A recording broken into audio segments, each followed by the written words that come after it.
Hello and welcome to the F1 Downcast with my co-host Tyler. I am Caolán. Let's forget about how we're feeling this week and just jump straight into the Chinese Grand Prix because boy do we have a lot to cover, and we're going to try not to spend 3 hours because we have 3 hours worth of things to talk about. Oh, probably more, honestly. Depends on how in depth you want to go. So let's jump right into the easiest thing to talk about first, which is our predictions for the top three in the race. Um, both of us had pretty much the same exact predictions, and we fared decently, minus Verstappen, which still kind of came close. But we both had Lando Norris, Oscar Piastri, and Max Verstappen. Yep.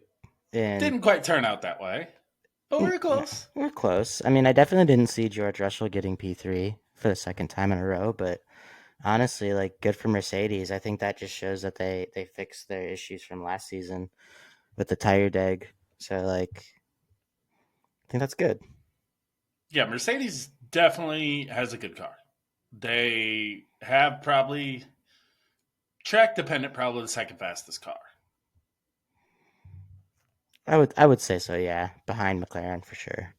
Yeah, I think track to track it may flip between them and Ferrari, and based off this weekend, even session to session, because Lewis looked way faster in the Ferrari on Saturday, and then just didn't have the same speed on Sunday. Yeah. Yeah. And I mean, even during the race, like Lewis was still a bit behind Leclerc.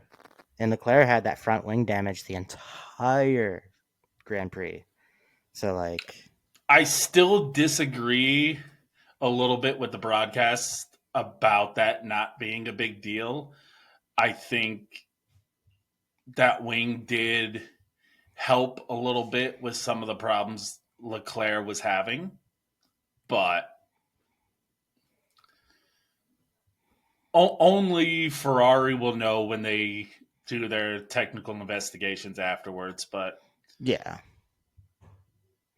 I mean, I am curious to know if that was maybe the 1 kilogram difference for the DQ that we'll talk about. But well, let's get straight into that. So again, I am kind of the tech nerd of the podcast. So let me get into explaining a little bit the three DQs that happened. So Lewis Hamilton, he was expelled from the race due to plank thickness. The underneath the car, the plank that you have running. Um, it's basically a safety measure to make sure the cars aren't run too low that put the drivers in danger. It is a very, very, very strict thing. and it's something we've dealt with in past seasons as well. Yeah, yes, there were multiple disqualifications last year for it. Most notably at the U.S. Grand Prix, um, Well, where Coda, both Coda for those that don't know. well, that is technically the U.S. Grand Prix. Miami is Miami and Vegas is Vegas. Coda owns the rights to the name U.S. Grand Prix. Yeah, but I But know a lot of people that just assume, semantics, yeah, semantics. I know. yeah. It's my favorite of the U.S. races and will always be the U.S. Grand Prix to me. I Because agree because I just not a big fan of the Vegas GP. So, and Miami just Coda, seems like a grab for money. So, Miami wasn't bad. I've been to Miami and I've been to Coda. Miami was okay. Coda's just amazing. What they do for fan experience there, it's the reason. There's a big reason why Coda is the most popular U.S. race for people from other countries coming because it's it, also it a real track. It's not a street track. well, and it's just a great experience. They do everything possible to make it the best bang for your buck, whereas Miami and Vegas try to get as much money out of you as possible Yeah. for the shittiest views possible. Well, I mean, it makes sense. Formula One actually owns the Vegas Grand Prix, so it makes sense that they want to grab money as much as they can. Yeah, yeah, and it's an expensive Grand Prix to host, so they're trying to make that back. But away from that, so Hamilton's is pretty simple, and it's just a team error. You try to figure out the lowest ride height you can get away with, and if you don't do, it's funny because there was an interview with Lewis Hamilton before Sunday's race where he was talking about he is yet to do a full race run in a Ferrari in dry conditions because he didn't do a full race run in testing. He didn't get to do a practice full race run in Australia. When he did a race in Australia, it was raining. And then he didn't get to do a full race run in practice in China. They did the sprint race, but the sprint race, you're on a third fuel. And he did win the sprint. Yeah, yeah. But the problem is they didn't have enough, probably didn't have enough data to know that they were going to wear too much of the plank. And that's exactly what they did. They set the car up too low. They wore a little bit too much of the plank. It's a very simple thing. He barely didn't make the threshold, but it's a very black and white. You're either there or you're not. Automatic disqualification. As soon as I saw it come up that it was being investigated for a disqualification, it was pretty much a slam dunk that it was going to be one. Yeah. Gasly and Leclerc are just kind of dumb team mistakes. They both got DQ'd for weight. And if you remember, Spa George Russell lost his win for the same thing, being under the allowable weight. A kilogram below, I believe, for both of them. I believe they both weighed in a kilogram shy of what you were supposed to be. Now, what is important, because I've seen some people don't know this, when you have obvious damage to your car, you are allowed to replace that with an identical part. So Ferrari were allowed to put a front wing on. I mean, you saw it during the race with Yuki Tsunoda with his front wing snapping, Mm. and they But replaced it. when you're weighing the car, if there's a damaged part to the car, you were allowed to replace it with an identical part. So before the weigh-in actually happens, they swapped the front wing. Yeah. Okay, so it is not a matter of the left hand No, yeah. straight They part. do that specifically for that reason, so that if you have damage, it doesn't put you below the weight limit. Okay. And Ferrari and I didn't see an official release from Alpine, but I imagine theirs would be the same thing. They anticipated a two-stop race. They got a one-stop. It meant more tire wear, Yeah. which is understandable. You can wear about 3 kilograms worth of rubber in a race. But where this becomes a team and driver mistake is if you are worried at all about being underweight because you have extra tire wear, you tell the driver, pick up rubber on your way home, which basically means drive off the racing line into the marbles, pick up loose rubber on your hot tires so that you gain back that weight that you would have lost because of tire wear. Yeah. And to And kind of go full circle back real quick, just to an Alpine statement, they haven't put one out since yesterday, where they posted a picture of Pierre and says Pierre DSQ. And it says, update, car 10 has been disqualified for a technical infringement. We accept this decision and move on to Japan. That's it. yeah, That's all they have to say. There's not well, and much I more mean, they can say. yeah, it's a very simple and very stupid mistake, Yeah. and it's just bad management by a team because they weren't the only ones who went long on a two stop. They're just the only ones who didn't pick up enough rubber on the way home, and it's more painful for Ferrari because they lose very, very important points in a really tight battle with McLaren in a week where they could have picked up some points on McLaren. Oh, yeah. and kind of start to open the door for Mercedes to get back in that fight. Oh, for sure, opening the door because Russell's had 2 podiums in the last 2 races. And Antonelli has looked really good. Yeah, So bad look for Ferrari.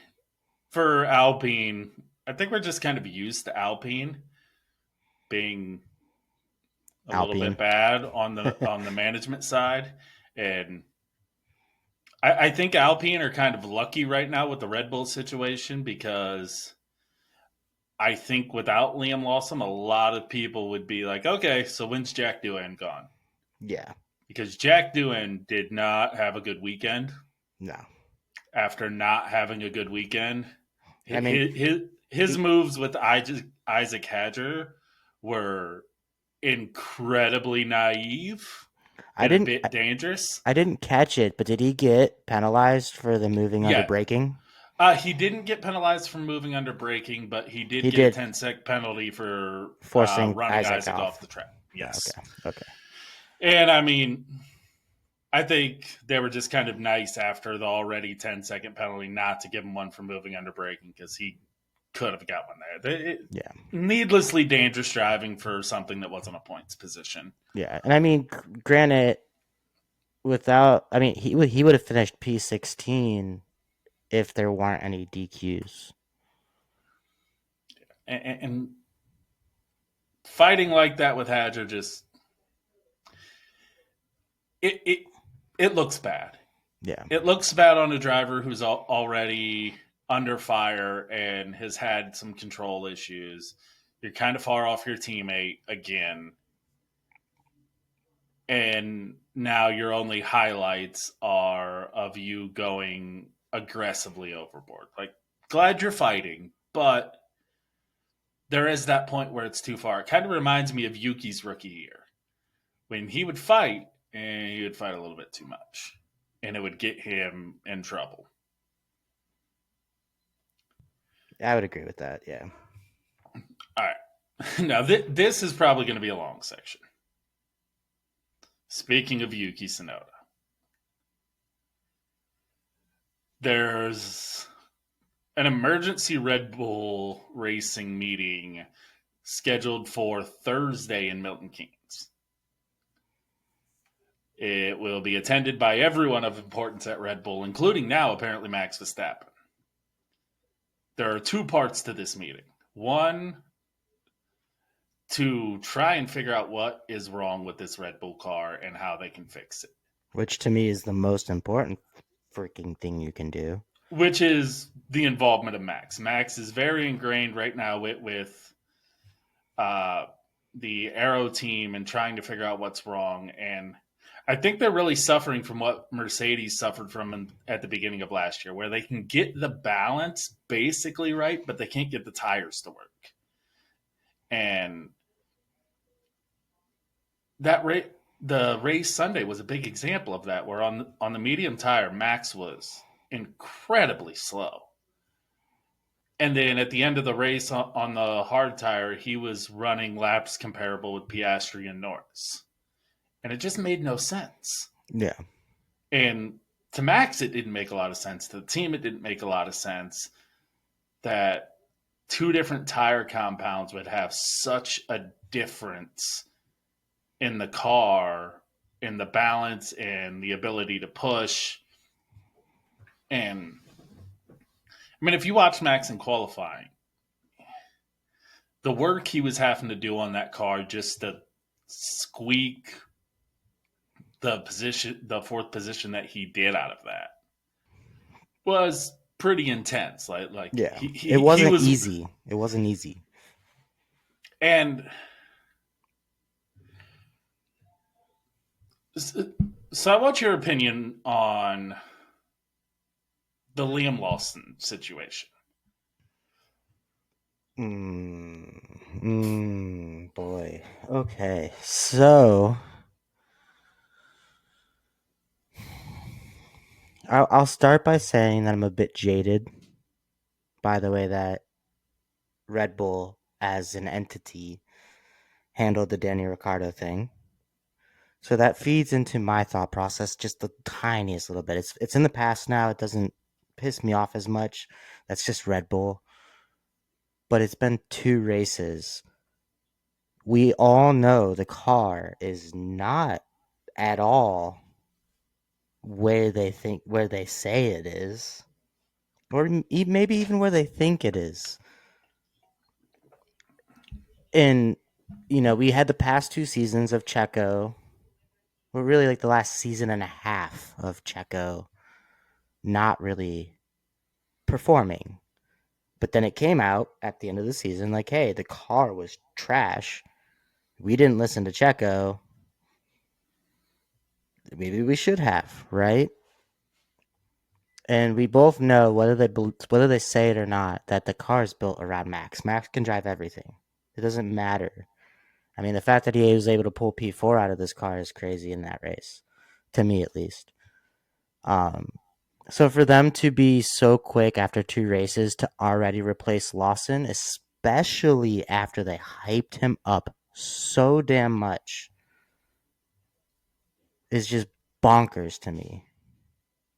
Absolutely bonkers. And I know, like with Checo, they drug it out for the whole season. And at the end of the season, they parted ways. And like they should have done it a lot sooner, in my opinion, in some cases. But there was a lot of negotiations and this and that. And Checo had been around for a while. Like, whatever. But if your car is shit if your car is crap and the first thing you want to do is replace the driver, there's a big issue right there for me. And that's kind of why I'm over Red Bull right now. It's just like, take a look at your car, make some changes, and then halfway through this season, maybe even 3 more races, right? Like, take a deep look at the vehicle, figure out what the heck is going wrong with it, try to fix it as best as you can, give a 3, 4, 5 race trial period, and after that, then make some assumptions. But to replace Liam after 2 races, when he looked really great in testing in that car, and obviously testing is his own thing. It's not, for certain. But he looked really great in that car. And both you and I have been on record in the podcast saying like Lawson's going to be strong this year. He's going to be fast. He's going to be this. He's going to be that. Right? I don't think the car is good. In a lot of cases, there have been cases in pretty much every race where the Racing Bulls car is outperforming the Red Bull car. I mean, you've got Yuki getting in the points consistently, minus this race. But like even in the last race, he finished super, super well. And it's like, I guess for me, it's like I know Red Bull is really harsh on drivers. I know they have a high standard. I know this, I know that. But 2 races just doesn't seem like enough time to really get a grasp on all of the issues at hand and whether it is the car or the driver or both. 2 races is not enough time to actually solve that problem. And I think the thing that irks me the most is the talks of Lawson being replaced started before the Chinese Grand Prix. So now he's got that weight on his shoulders as a new driver for Red Bull, saying, "Oh, I'm about to be replaced." He's got a massive chip on his shoulder. He's going to overextend himself. He's going to overpush himself. He's going to make mistakes. He's going to be under pace. It just I I I don't like the way that this is handled, and I do think he deserves more of a fair shake than he's getting. Especially because the last 2 seasons, the second driver for Red Bull has said, hey, there's some stuff going on with the car. It's not great. And the only time they actually validated it is when Max was like, yeah, the car kind of sucks. You know? So Max had a very interesting quote, and the media being the media, of course, they cherry picked it and only focused on one half of it and made it look like he was talking bad about Lawson a little bit. But he basically said that if Lawson were to go in the Racing Bull car, he would be faster. And the other part of that was Because it's an easier car to drive with a more solid platform. It's not so front heavy. Well, right now, seeing this is the mistake that is getting made, and I blame Sky a lot for this. I don't think that's the problem with the Red Bull. What? I don't think it's about it being front heavy. That's just a thing that gets said about Max a lot. Max loves front heavy cars, but that's setup. That's not design. Red Bull, the way Red Bull goes about designing cars is they go for what in simulation says is most performance. Whether that's understeer, oversteer, they don't really care. Characteristics tend to be that fast cars are the ones that oversteer. The problem with the Red Bull is when they went down the Mercedes zero pod idea, when they realized what they were using had a ceiling that they felt like they were going to hit and everyone would catch up to them. And they tried to change more to the zero pod concept. I think they are now going through the same exact problems that Mercedes had to deal with at the beginning of last year because I'm hearing some of the same comments from Max that I heard from Lewis, which is it's hard to get the tires in a window. It's different every compound, it's different every track, it's different every weather condition. It's hard to find where to find the speed. It's not a normally with Red Bull when somebody struggles with the Red Bull car, it's because it's so pointy. That's what Alex Albon's talked about. That's what Checo's talked about.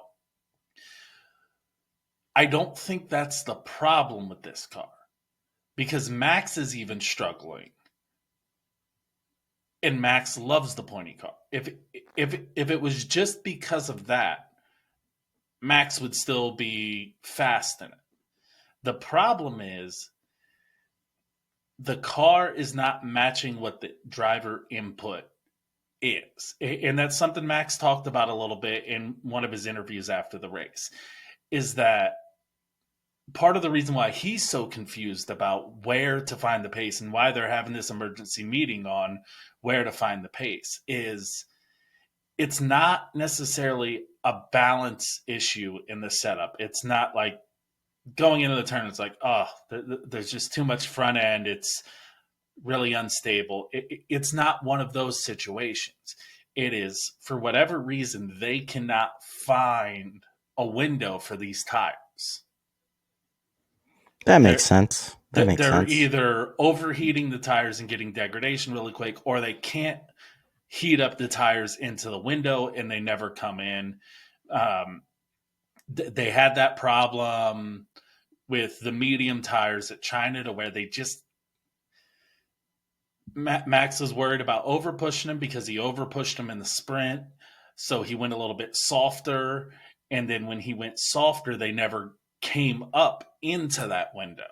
So he couldn't find the balance between over pushing the tire and under pushing the tire to find that window. When they got to the hard tire, you could push the hard tire really hard. Everybody was able to push that hard tire, which is why it was such a great race tire. And as soon as Max was able to get on that hard tire and push, he had the same lap times. Liam, I don't really judge his China race because they said they put a really experimental setup on him just to try to figure some things out. So I don't even pay attention necessarily to his race pace. But that goes exactly to what I'm saying. 100%. You put an experimental thing on his car, or a series of experimental things on his car, and then he doesn't perform well, and you're gonna be like, all right, well, we're replacing you by the Japanese Grand Prix. Like, it doesn't make sense. I know there's a standard. I love the high bar. That's how you get really great drivers and really great racing. That's how you win 4 drivers' world championships. That's how you win 3 constructors' world championships. But after 2 races, especially in the second race, putting an experimental thing on somebody's car and then them not performing well, where are they taking accountability in that regard? Here's my counterpoint. And this is going to be a bit of a weird one, especially coming from me. Bring it. I'm looking forward to it. But it's kind of based on what has happened with Pierre Gasly and with Alex Albon. I think sending Liam to Racing Bulls could actually save his career. I mean, that's not as weird as I was expecting you to say. Not at all, actually. And Because it could, because it because like I if think I think two things are going to happen. One, he gets in a stable car and he gains his confidence back and proves like, yo, I'm supposed to be here. Two, I think when Yuki gets in that car, it's going to be a disaster because Yuki is a very aggressive driver who also, like Max, loves a pointy car. And he's going to think that he's getting the Red Bull that he tested in Abu Dhabi. And it's that's not. not the Red Bull that it is anymore. No. This is a car that punishes you for over pushing, as Max has found out to his own detriment already. I don't think Yuki stepping in that car changes anything. Then But why what it do it? but what it will change is it's going to change Red Bull's perception on Lawson, and it will give Lawson his confidence back. And if what happens is what I expect will happen if Yuki jumps in that car, I think that will be the final straw of, oh, yeah, it's 100% the car. We have now put three people in this car, and all three have failed massively. And we know all three were good drivers before they got in it. But at that point, it's too little, too late because there's 2026. The car doesn't matter. But it does matter. And this is why it matters. Because everything they're learning now is for the updates that come in after Spain,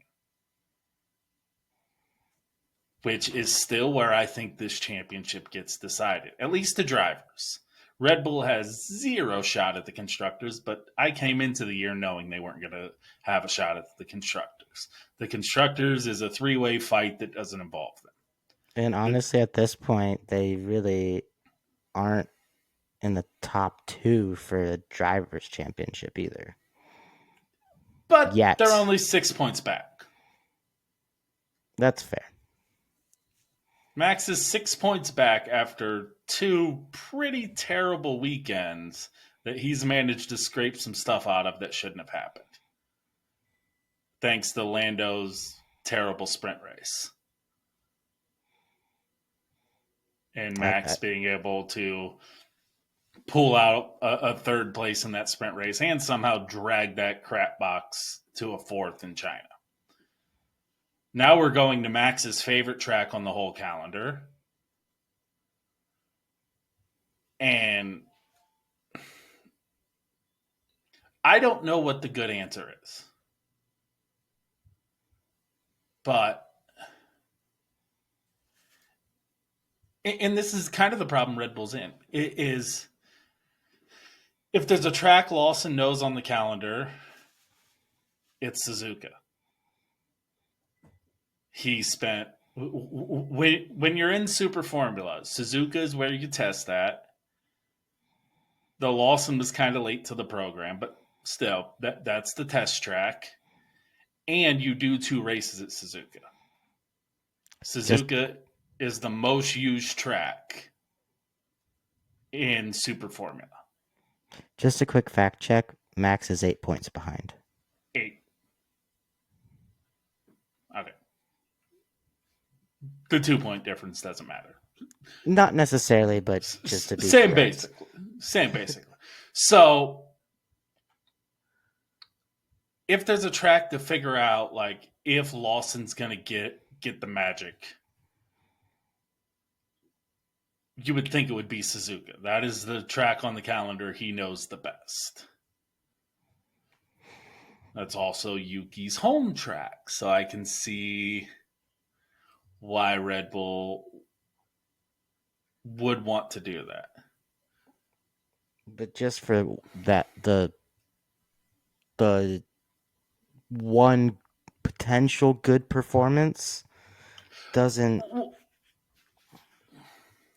doesn't make sense because we know Yuki has been strong this season so far. He's shown he has pace. He's shown that the car drives well. He's shown that he's got some massive chip on his shoulder that's actually motivating him in the right way. But one good performance at Suzuka is not going to make it for Red Bull. So like, what's the point?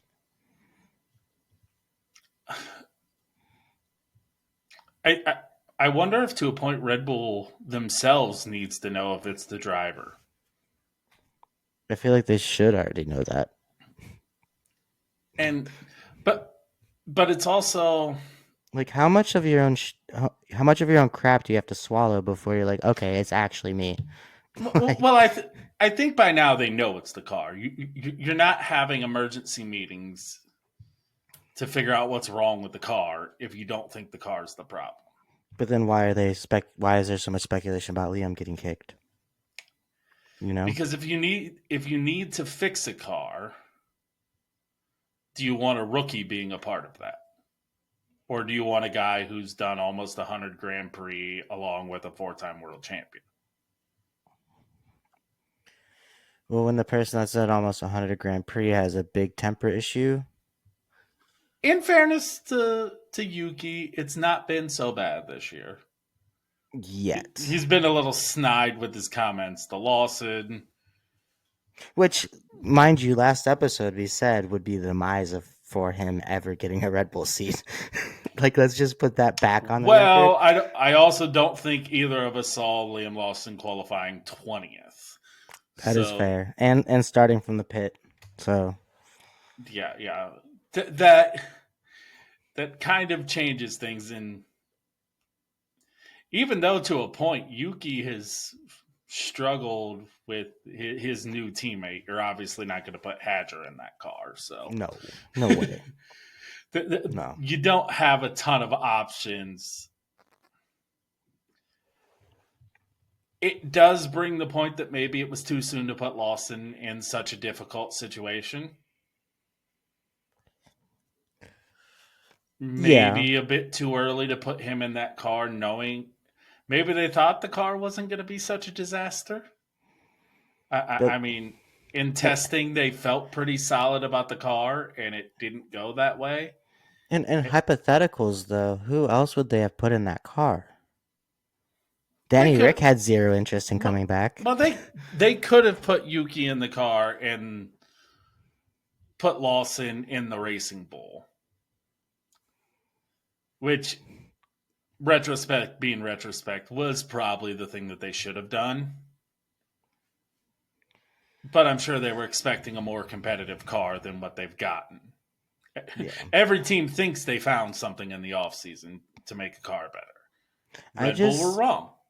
I just, I think the thing that irks me the absolute most is very few other teams will replace their driver if the car is crap mid-season as much as Red Bull does. I mean, how many years has the Aston Martin been crap? Meanwhile, Lance Stroll has been in that seat forever. Alonso's had that seat for a couple seasons. How many years has the Alpine been complete crap? Many, many seasons. They changed their driver lineup, but that was kind of because contracts were ending and they picked one over the other and this and that, and they wanted to bring somebody else in, and it happened. It has to. Like, like I said, I get standards, I get the high bar, but there's not another team on the grid that when their car is crap, they're replacing drivers and hoping that that fixes the problem, or replacing three drivers, then to just admit, yeah, maybe it was just the car, but they toasted two drivers' career in the process. But at the same time, they held on to Checo for how long? And Yeah, it but only got I feel like worse. that was more The, complex than the we'll problem ever is know. being Max's teammate, is Yeah, because the difference in all those teams is Mercedes, when the car was crap, so were both of its drivers. I'm gonna put it on record. Aston, when the car was crap, so were both of their drivers. That, Mercedes, when the car was crap, so were both of their drivers. that's fair. That's a Max good counter Verstappen argument. kind of creates a problem because that's a that's a car that if you're lucky, your driver's finishing seventh. And Max has two podiums and a fourth in two races and a sprint. Baby Verstappen's going to get their super license points at 5 years old. He'll be the new Red Bull driver. it, and I kind of thought it was really interesting. I don't know if you caught the interview with Verstappen after the race. Mm-mm. Um, in the media pen, one of the interviewers basically asked him, like, how long are you going to give Red Bull to fix this car before you start looking elsewhere? And I thought his answer was very interesting. His answer was very much like, I'm not bothered. My life is good. I'm happy. My life is good outside of the car. I feel good inside the car. I'm having fun working with the engineers. And I like my life right now. It just kind of shot down the speculation that he has plans to go somewhere else, or that he's very much enjoying being a part of the process of fixing this car. And maybe that's the about to be father Max Verstappen talking, but he still seems very loyal to the Red Bull project, which I'm Which is not gonna lie, good. caught me a little bit off guard. His answer surprised me a little bit because he and you could tell he caught the reporter off guard a little bit too, because he had said there, like, my life is good outside of the car, and that's what matters.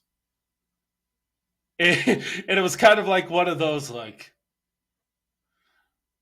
well, that's not the answer I was expecting from Max Verstappen of all people, to say, like, hey, my life's good.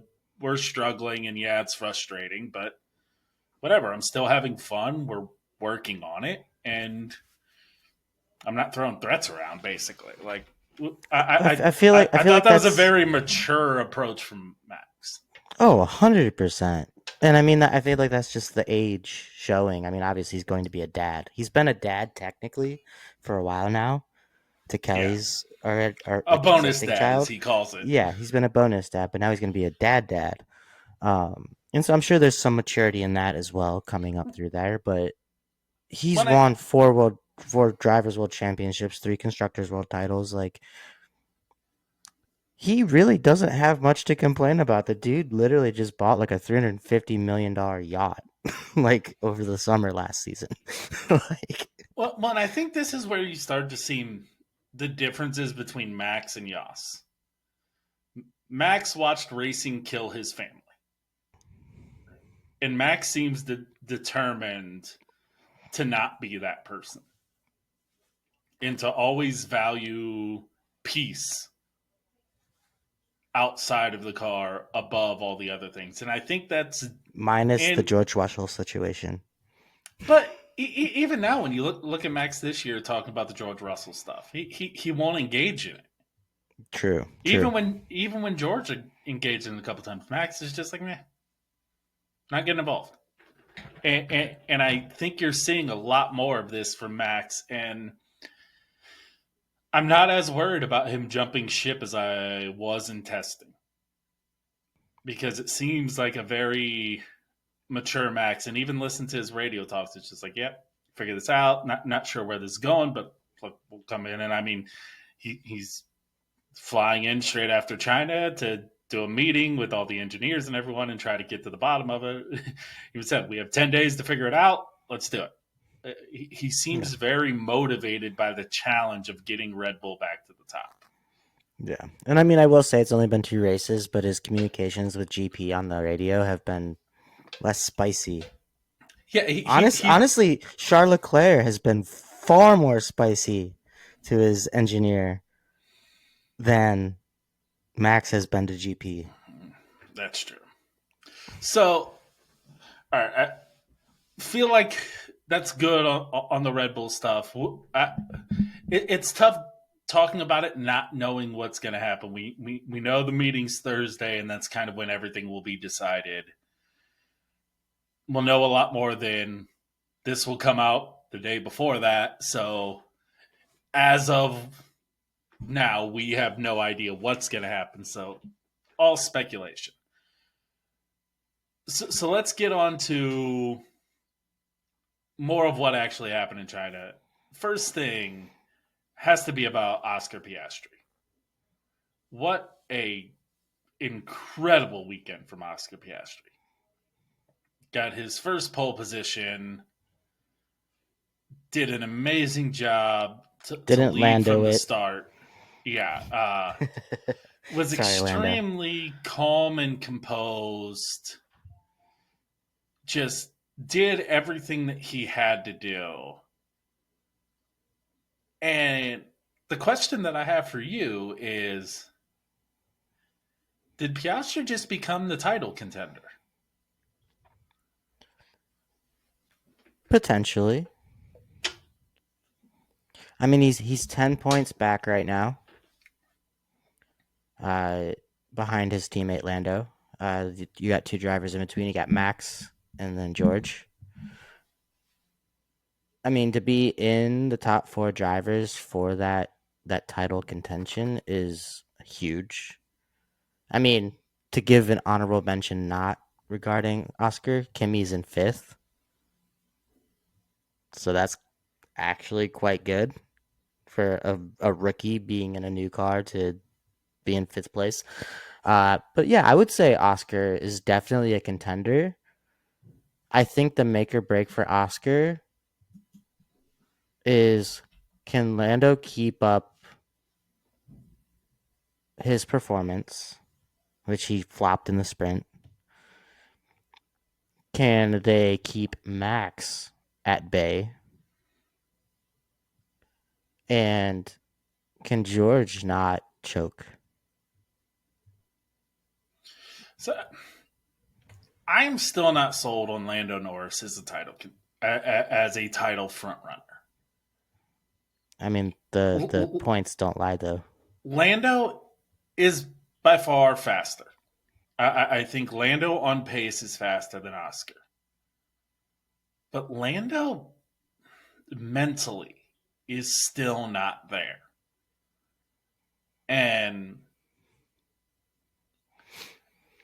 Well, what about what is different between Lando and Oscar that makes Oscar the title contender for you? the calm. Piastri doesn't get frustrated. He's very even temperament. And while he doesn't have the raw pace that Lando has, He's I feel collected. I feel like he will make less mistakes. It feels like he can possibly handle the pressure a little bit better than Yeah, Lando. and maybe not even mistakes. I think well, like I guess mistakes to a point, because if you look at Lando's qualifying, both for the sprint and the Grand Prix, he had more laps that were riddled with mistakes than he had solid laps. It hurt him really bad in the sprint, and he was extremely lucky to qualify where he did in the race. He had some scruffy laps, and I just feel like when the pressure builds, Lando really shows it. He's a Yeah, much more emotional person. he gets hot on the radio. Yeah, where Oscar just kind of John Wicks his way through the races, where you can't really tell his emotions. He celebrates wins like he finished ninth, and he is just Like extremely held together. even his demeanor on the radio in China was incredible. Like at one point they asked, like, Plan C, do you think Plan C is good? And he's like, yeah, totally fine. We got this. And Well, then later they're like, Plan A, do you think we can go to the end? And he's like, I think we can go to the end. And it was no, there was no snide comment, no banter, no anything like that. It was just like, I'm showing confidence. I'm cool, calm, collected. I know how to communicate to my engineers. Like, That was really impressive considering, I'm not throwing anybody under the bus here, theoretically speaking, but like Max has gotten kind of a temper with GP at a lot of points throughout seasons. George has as well. It looks like Charles Leclerc has also got a pretty big temper with his engineer right now, even though he's not even in the top five. In Um, fairness to George, it's usually because he's right. that is fair. That is fair. But I feel like Piastri would handle that specific situation a lot differently. Well, and I actually have a good example between the two. So if you remember Australia, how we talked about the whole team order thing, Yeah, how did he react? I'm faster, calmly. but okay. Yeah, Now, China, when Lando was told, hey, you have a brake problem, we need you to back off and not brake heavy, Lando tried to go for the win. He went faster and faster and faster. to the point where they're like, "Hey, stop driving so fast." Well, to the point where his brakes started failing on the last lap. Now, the problem with that is if that happens a lap sooner, Lando doesn't finish the race, and George Russell is your new points leader because of the points that George would have gotten for finishing second would have put him ahead of George Russell in the points or ahead of Right. Lando Norris in the points. So Lando would have actually lost his points lead because he didn't listen to his engineer about a problem with the brakes. Do you feel like Piastri would have had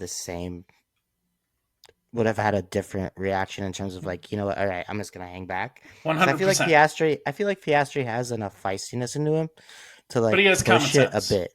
That is fair. He does have And if you common tell sense. him, hey, this is a priority, this is only going to get worse, because on the radio they said you have a big lead, you have a big gap. There's only a couple laps left. It is more important to finish second Then to not finish than at to all. not finish at all. Yeah. And Lando came a lap away from not finishing at all.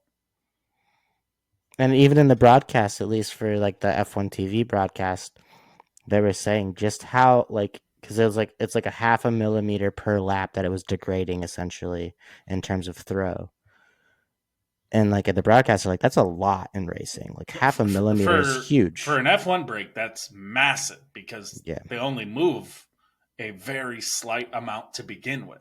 yeah, So if you're having a half millimeter more a lap, you're having a serious failure. yeah. And it is a legitimate DNF risk. And instead, he's going out there throwing down personal best laps, which is ego ahead of brain. I think it's also a lack of maturity.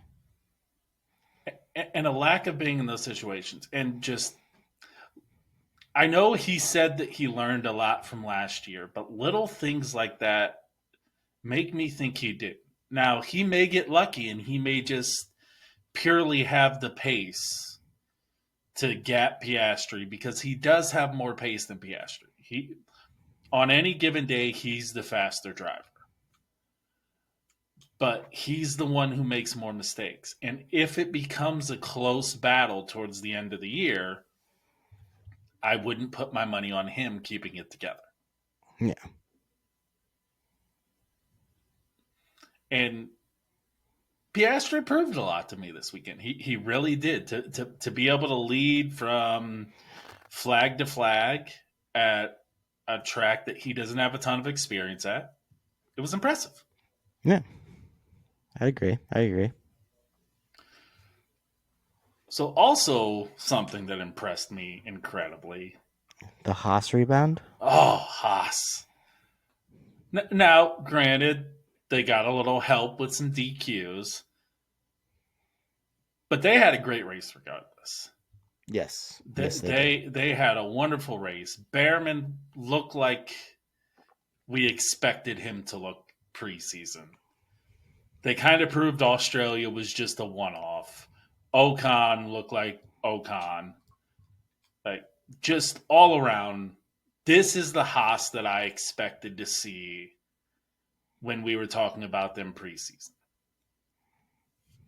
Yeah, this is the Haas that I hoped to see for sure. Yeah, And good strategy calls, great pace, just keeping it level headed. and I think Behrman and Ocon kind of got robbed on Driver of the Day because I don't know what the hell Kimi Antonelli did to deserve Driver of the Day, and neither did Kimi for that fact. And same here. That- it's why it's become a pointless thing. But I really thought Behrman had an excellent race. I really thought Ocon had an amazing race. They both showed so much pace and so much consistency. Great overtaking. They did good on strategy. I just really can't point to much Haas did wrong in that race. I agree with that. I agree with that. I feel like Albon might be showing himself as the number one driver for Williams, though. Yeah, this one's kind of catching me by surprise. Now it does. It's not so much for me. I'm not that caught by surprise. Now it does come with a small caveat that came out after the race that because of financial reasons, Carlos is currently running an old chassis, and Albon has the newer chassis because Carlos is the one who wrecked one, so he's stuck on an old chassis. So that could be a little bit to some of his pace struggles in China, but at the same time, hey, he's the one who It's wrecked been it, so you're the one who has to drive the old one. well. Also, Albon's had two really clean races so far, Yes. like extremely clean. And he was actually feisty for once. I've never heard Yeah, Albon feisty on a radio before, and he was just immediately like, "Look, I'm doing great. I know what I'm doing. This is the yeah, strategy we're dude. doing." The confidence in that message was insane. I'm doing better than everyone else. Is exactly what he said. Yeah, which was an incredible line. And he, the first two races of the year, I'm just over the moon excited about how good Albon looked. I really, really thought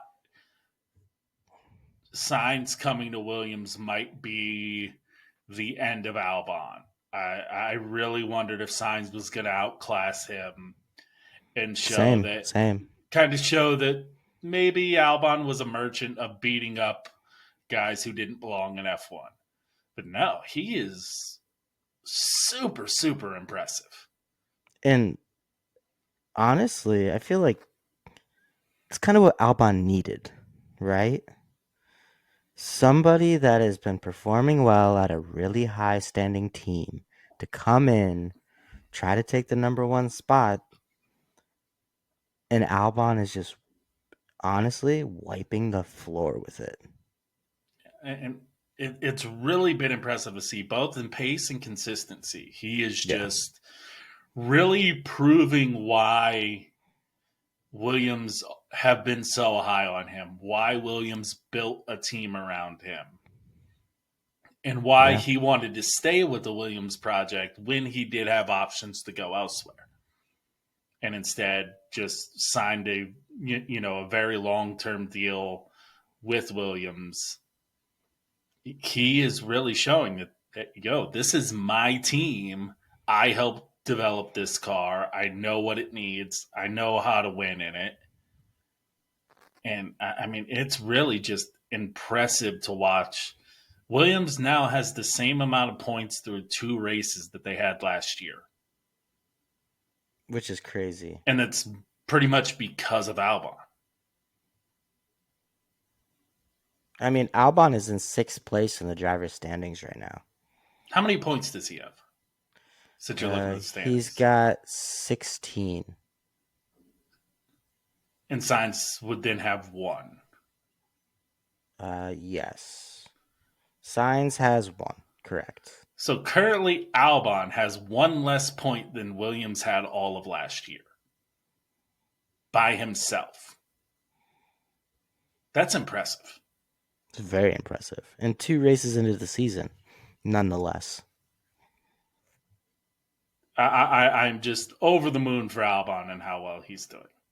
I do think at some point James and the Williams crew will kind of either chalantly or nonchalantly reevaluate who the number one driver is. Well, I don't think right now they have one.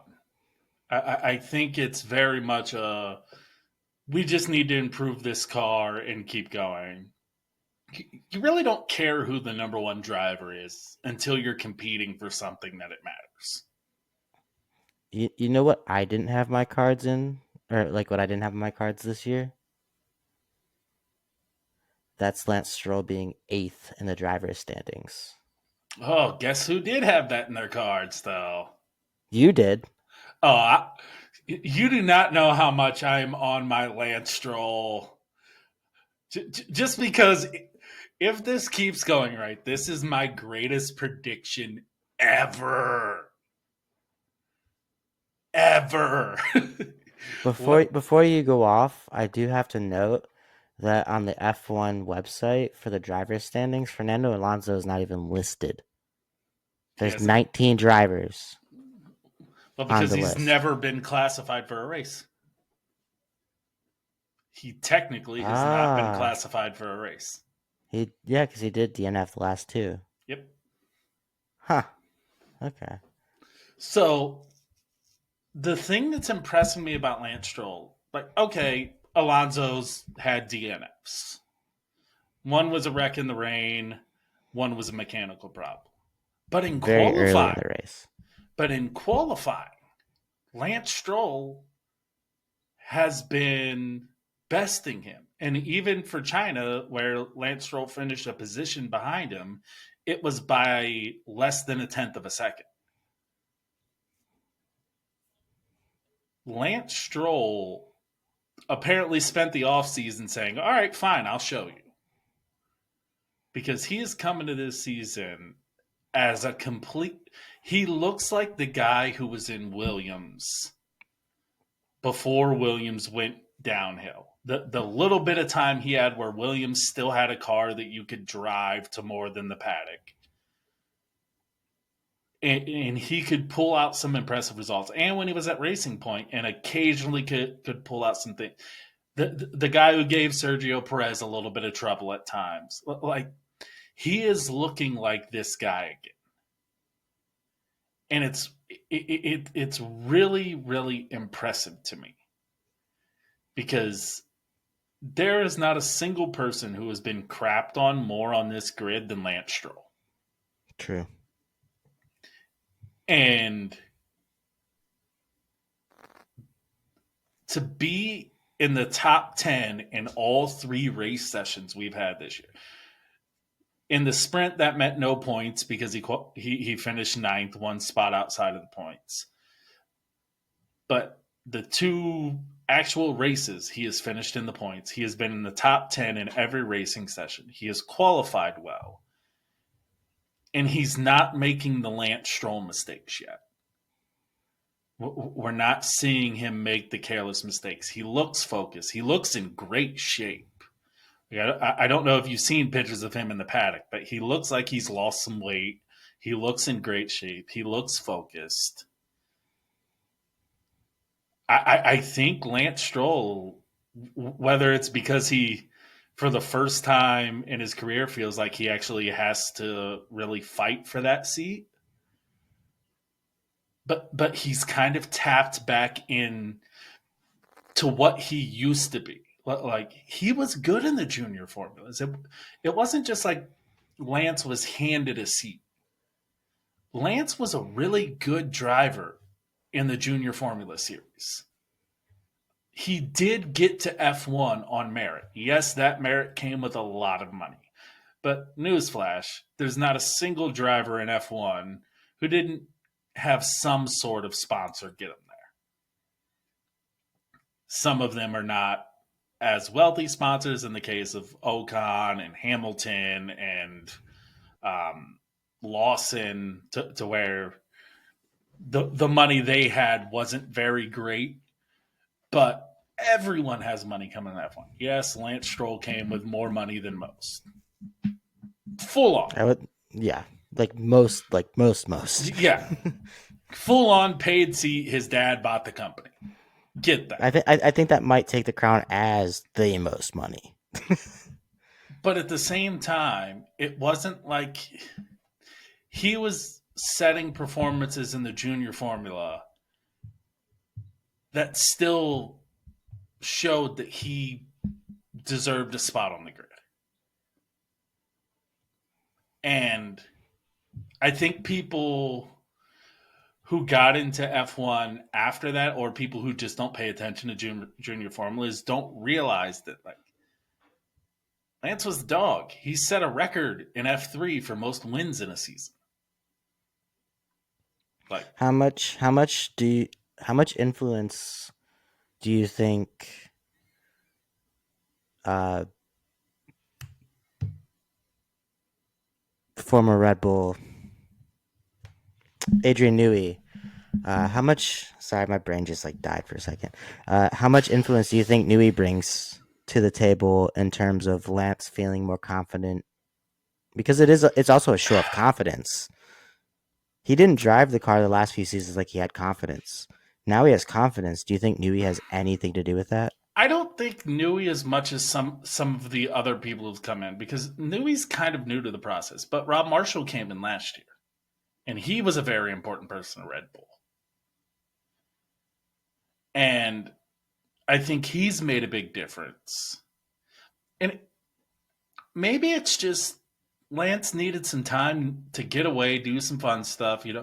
We thought him doing the rally stuff was maybe a sign that, all right, he's getting frustrated with F1 and look for other avenues. Maybe he just needed to go to do something to remind himself, like, hey, I'm good at this stuff. I know how to Maybe. drive cars fast. I'm good at this, because whatever he did in the off season, it worked, because I he has mean, come back a different person. I know I've been a Lance Stroll hater in pretty much every episode we've had thus far, but I was at Walmart earlier because I really want one of those like Lego Formula One cars that you can build. It's like 270 something pieces. I want a couple of them, and the first one I'm gonna get is a McLaren for sure, 100%. But for the second one, I was thinking about getting Aston Martin for Lance because he's actually really impressing me. Like, and that takes a lot given last season with his blunder with Ricardo and in the past couple seasons of just his lack of appearance and actually showing that he is a driver worth being in Formula One. I'm really impressed. Would I say I'm a Lance Stroll fan? No, not yet. Yet is the key word. I'm there. If if he continues to show up like I think I'm hesitant because I know how quickly some drivers can fall off. If he maintains this and we get halfway through the season and he is still performing this way, I will then be a Lance Stroll fan. And then it makes Aston Martin a very dangerous team going into next year with Honda engines and a new reg. And Adrian Newey, and if they can get Fernando to stay on track and not crash out or have mechanical issues in the first 3 laps, then I think if Fernando's still Fernando. He'll yeah, be good. yeah, but He's yeah, allergic to father time. It just never seems to catch up to him. that's why the rookies call him a rookie. What But about go ahead. I was going to say, as impressive as Lance Stroll is, there's someone who's not impressive. Isaac Hadjar? Oh, no. Isaac Hadjar is getting screwed by his team. So Isaac Hadjar has actually been incredible. Racing Bulls. Their strategy has always been kind of bad. Last year it was pretty bad. I don't This know year it looks what pretty they're bad. doing this year.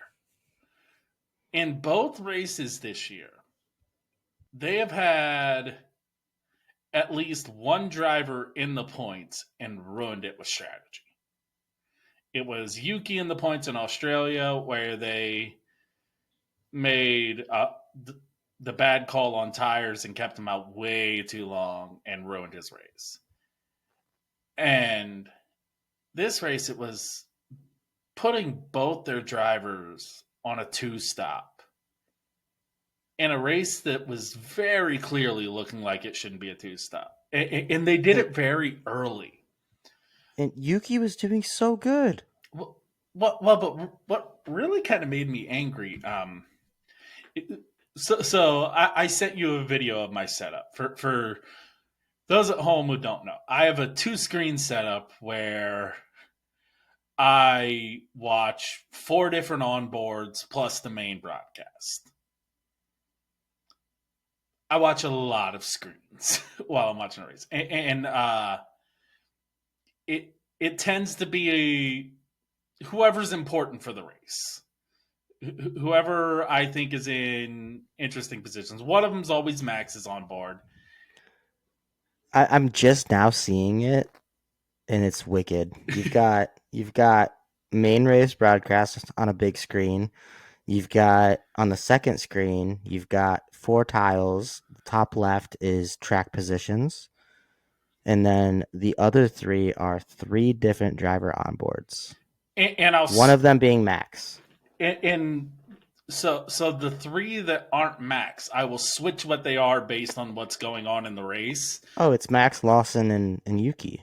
Yeah, that's usually how it starts off, and then based on where the race is going, I'll kind of switch between on boards to see what's going on. So I was watching at one point. I had Yuki and Isaacs up at the same time because they were running back to back early in the race and looked like they were doing a good race. They pit Yuki really early, and I kind of questioned it. And then the next lap, they pit Hadger, and he loses 3 positions.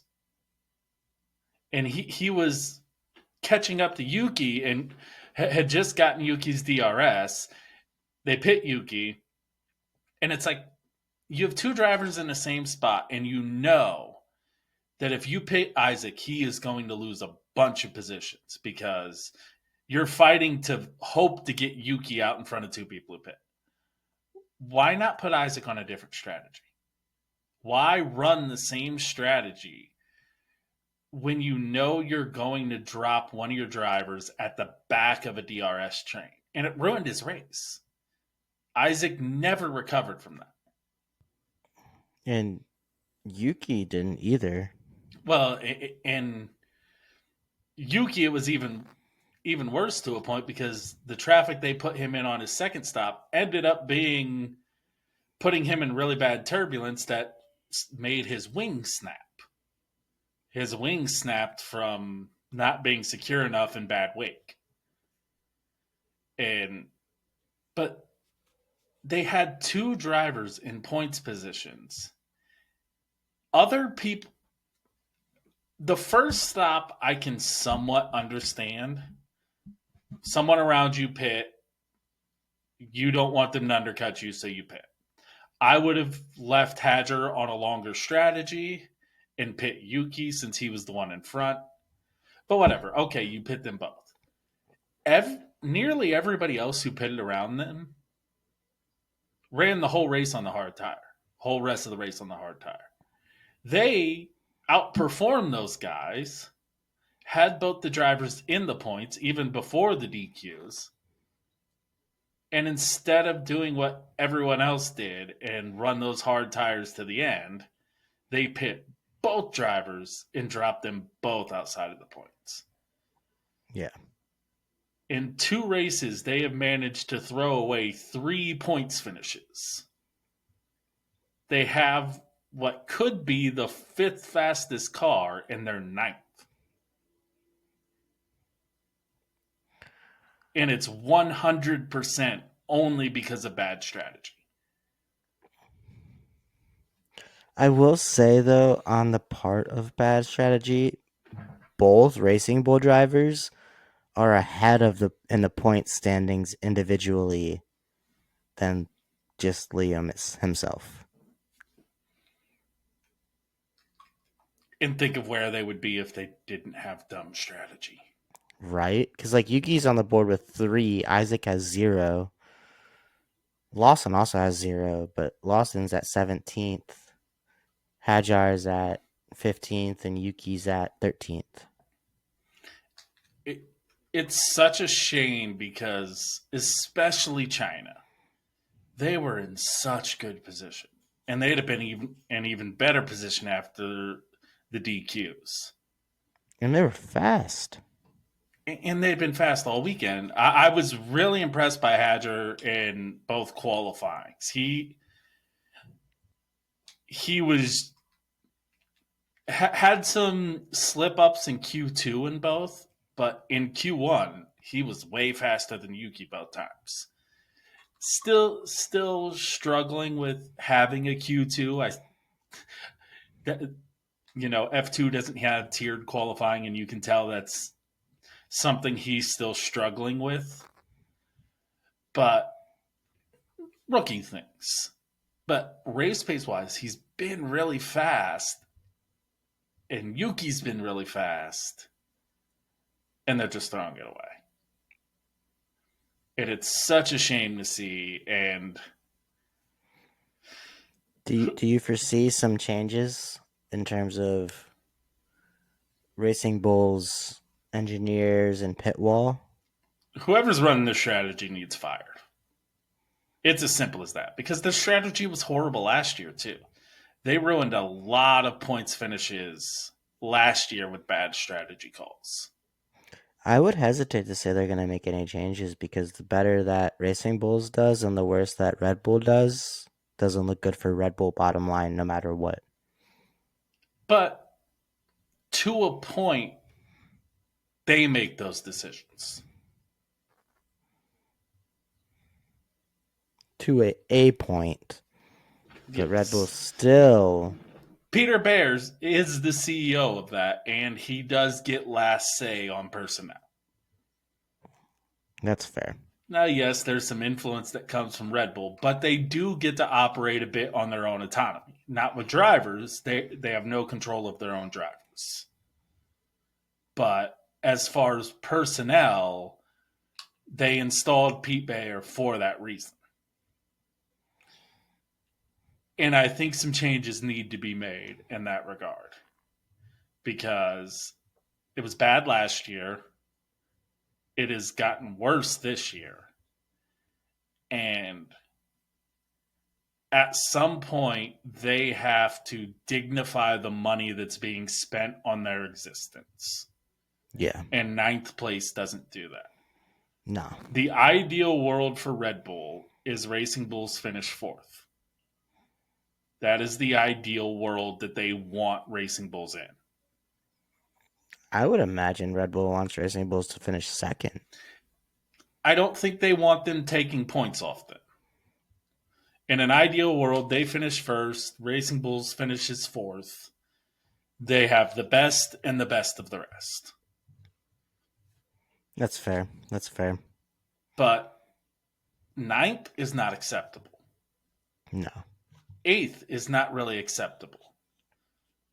If you are Racing Bulls, you have to be somewhere in the 4 to 7 range to dignify your existence. If you don't want the team sold, you cannot finish ninth again.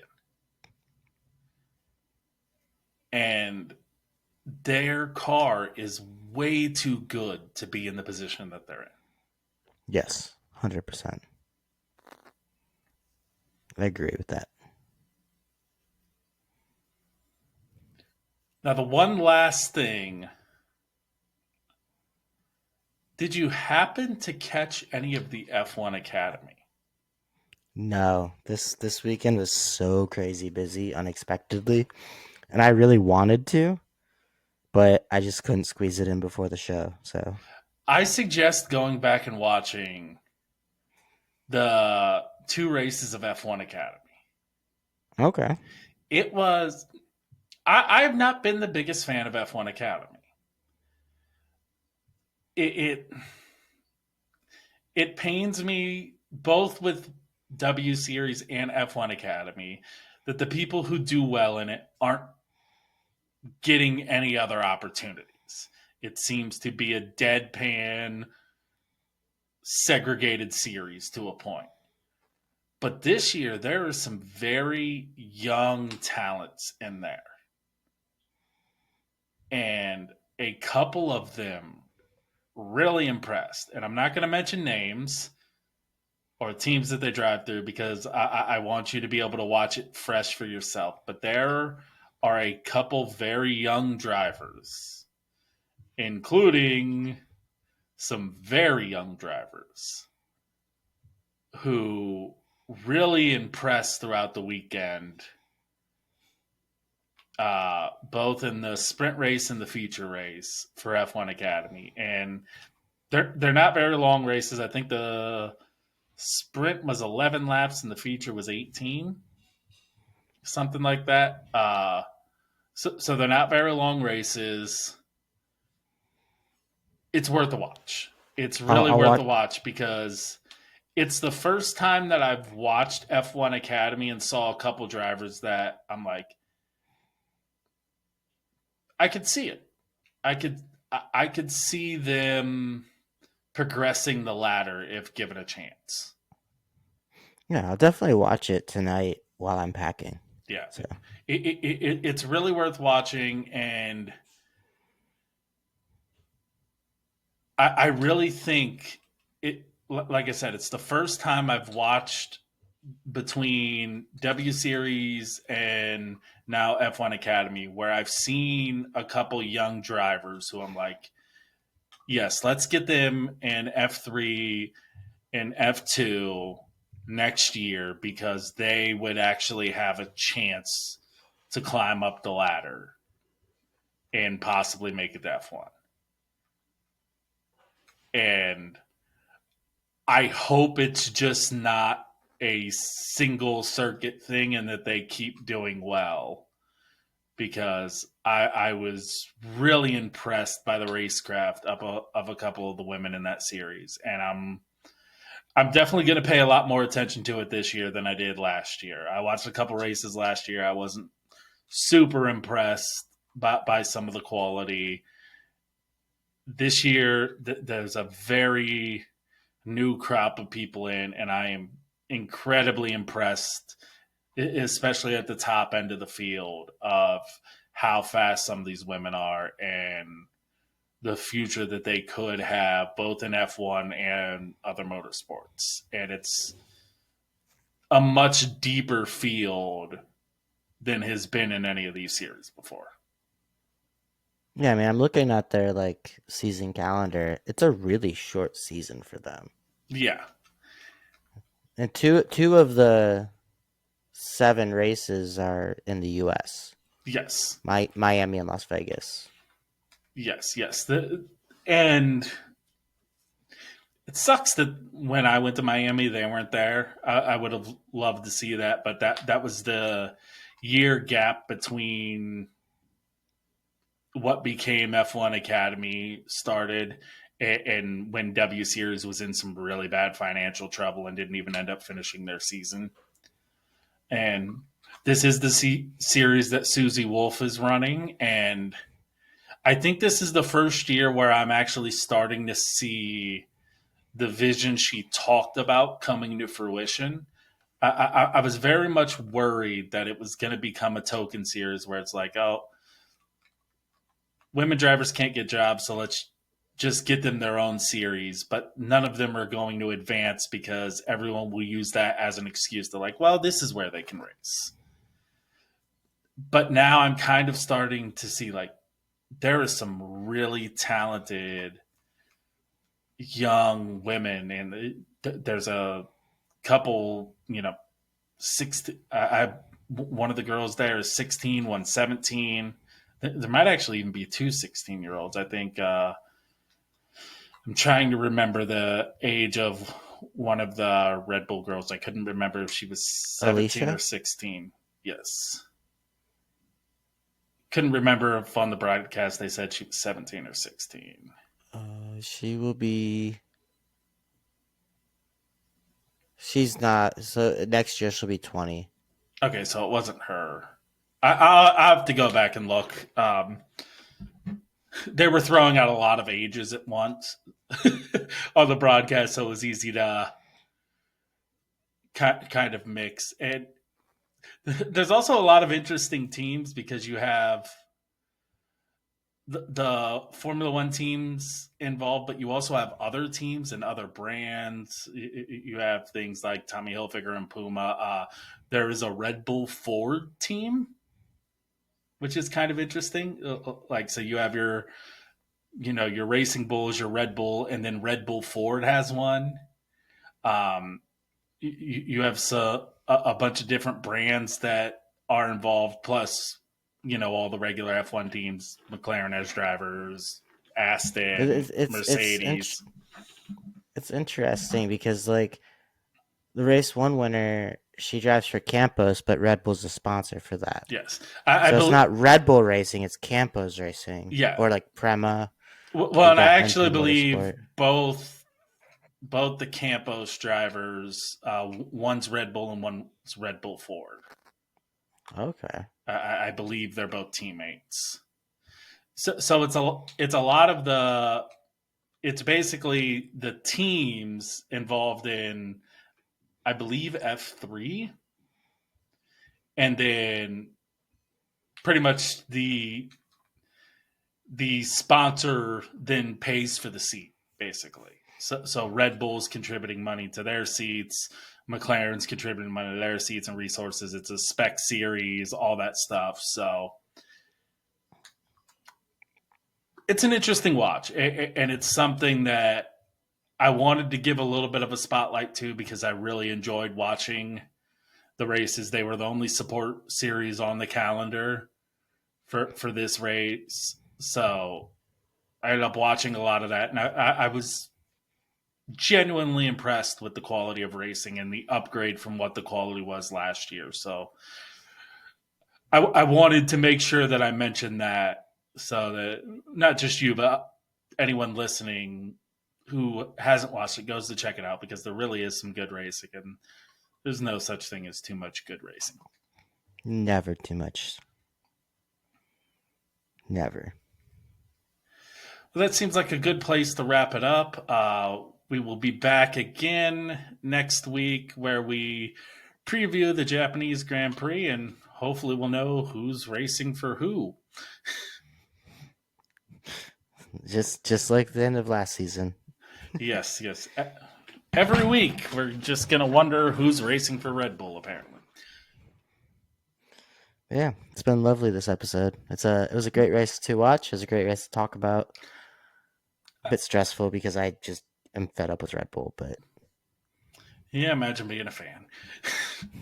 I It mean is. I am. It I has not been am. my favorite season to start off, but hey, what's the fun without a little bit of struggle? Exactly. It happens. I I became an F1 fan religiously starting in 2016, and Red Bull won one race that year, two races. And It was Max got 2. one, and I think Danny Rick got one, unless Danny Rick's one was early the next year. But needless to say, I'm used to Red Bull not winning. This is the last 4 years have been amazing, but I also understand things ebb and flow, and it's much sweeter to see the results after witnessing some issues. So I'm still That's hoping for fair. a strong comeback to the end of the year and Max to show again why he's the best driver on planet Earth and win another title. We still got 22 more races to go to find out. As long as it's mathematically possible, I still keep faith. Oh, So we will be back next week. Thank you, as always, for tuning in to the F1 Downcast. And we will see you again next Wednesday.